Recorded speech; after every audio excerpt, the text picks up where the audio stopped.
Life is stranger than we dare to hope. Life is stranger than we'll ever know.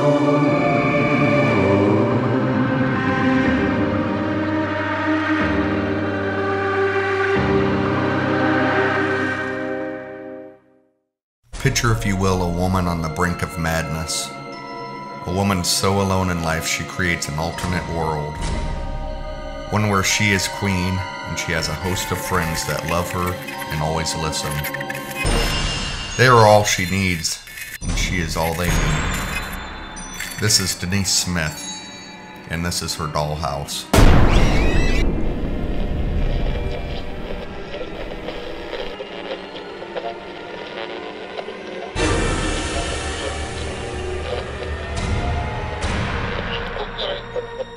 Denise had a true love for dolls. She played with them as a child and collected them as an adult. She had a rough childhood, and many will say her vast collection is brought on by trying to create a happy place, a place to always escape to. Her father was never around as a child, and her mother was drunk almost every day, leaving Denise to spend hours and hours in a room alone playing with her plastic friends. She never really dated as a teen and never went to college. As she got older, her time was spent taking care of her aging, alcoholic mother and eating alone. Severe isolation left her pretending the dolls were real. Eventually, she started talking to them, and in her head, they talked back. Denise lived alone in a modest, one-story home and never really had company. She never invited people over because of the hoarding of dolls and the comments people made to her at work. She would spend hours doing their hair, sewing them clothes, singing to them, and making sure they were always in their designated spots in the house. Her favorite was a doll she had since she was young. It always sat on the TV in a glass case, almost like a shrine.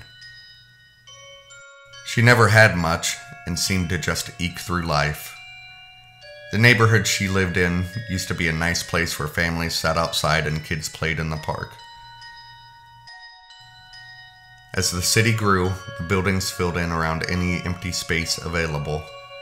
Times were tough and many of the businesses went bankrupt, and now the area was considered to be the not-so-safe part of town. Drugs and crime were rampant.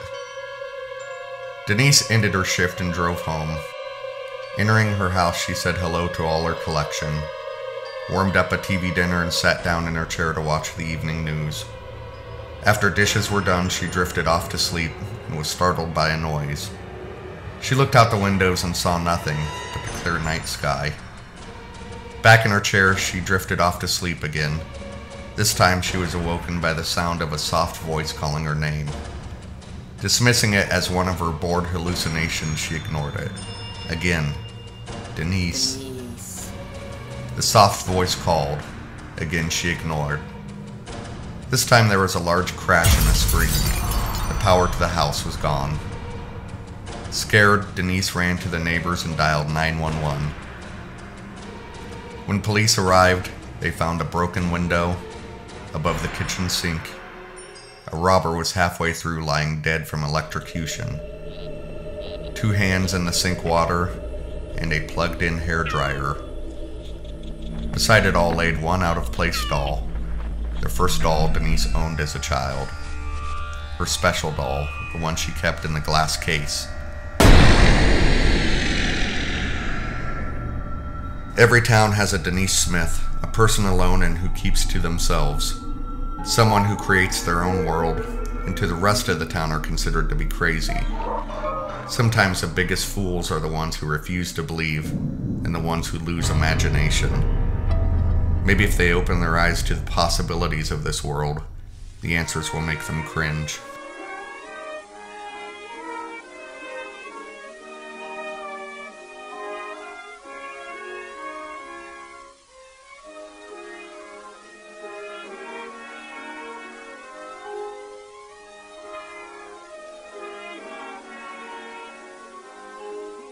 Tears in the arms that were darkest, the hour that came just before dawn.